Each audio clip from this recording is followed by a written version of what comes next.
कालम। एक छोटे से शांत कस्बे में एक पुराना घर खड़ा था।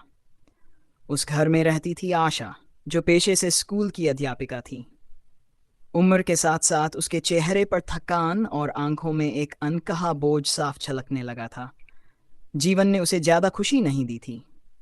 पति के गुजर जाने के बाद वह अपने बेटे विनु के साथ अकेली रह गई थी। विनु पढ़ाई पूरी कर चुका था, फार्मेसी में डिप्लोमा किया था, लेकिन बेरोजगारी उसका सबसे बड़ा दुश्मन बन चुकी थी।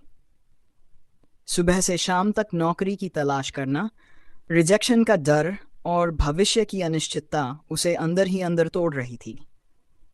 बेटा और माँ दोनों अपनी अपनी दुनिया में खामोश जंग लड़ रहे थे। घर की सबसे बुजुर्ग सदस्य यानी आशा की माँ यानी विनु की दादी लंबे समय से बीमार थीं। उनकी बीमारी ने घर के हर कोने को भारी और उदास बना दिया था। जब आखिरकार उनकी मृत्यु हुई तो घर और भी सुनसान हो गया। उस मौत के बाद जैसे उस पुराने मकान में एक ठंडी सी खामोशी उतर आई, लेकिन धीरे धीरे वह खामोशी डरावनी फुसफुसाहटों में बदलने लगी। रात को कभी दरवाजे अपने आप खुल जाते, कभी किसी को सीढ़ियों पर कदमों की आवाज़ सुनाई देती। कई बार विनु को लगता कि कोई उसकी पीठ के पीछे खड़ा है, लेकिन मुड़ने पर वहां कोई नहीं होता। आशा को भी अक्सर ऐसा महसूस होता जैसे कोई उसकी रसोई में बर्तनों को छू रहा हो। धीरे धीरे दोनों को शक होने लगा कि शायद दादी की आत्मा अभी भी इस घर में मौजूद है। मगर सवाल यह था कि क्या सचमुच घर में भूत है, या यह सब उनके टूटते मानसिक हालात का नतीजा है।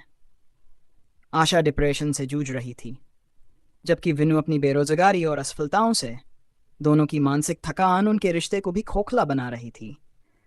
एक रात विनु ने माँ से झगड़े के बीच कहा, सबको लगता है मैं पागल हूँ, यहाँ तक कि आपको भी। कोई मुझे समझता ही नहीं। उसकी आंखों में गुस्से से ज्यादा दर्द था। आशा चुप रह गई।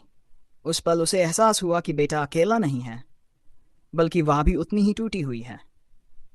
उनकी आत्मा जैसे सालों से दबे हुए बोझ में कैद थी।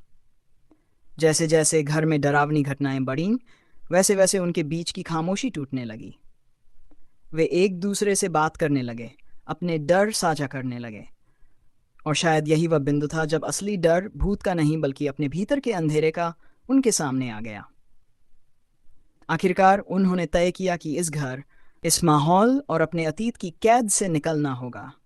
उन्हें नहीं पता था कि उन रातों में जो हुआ वह आत्माओं की शरारत थी या उनके टूटते मन की परछाई। Subscribe for more stories.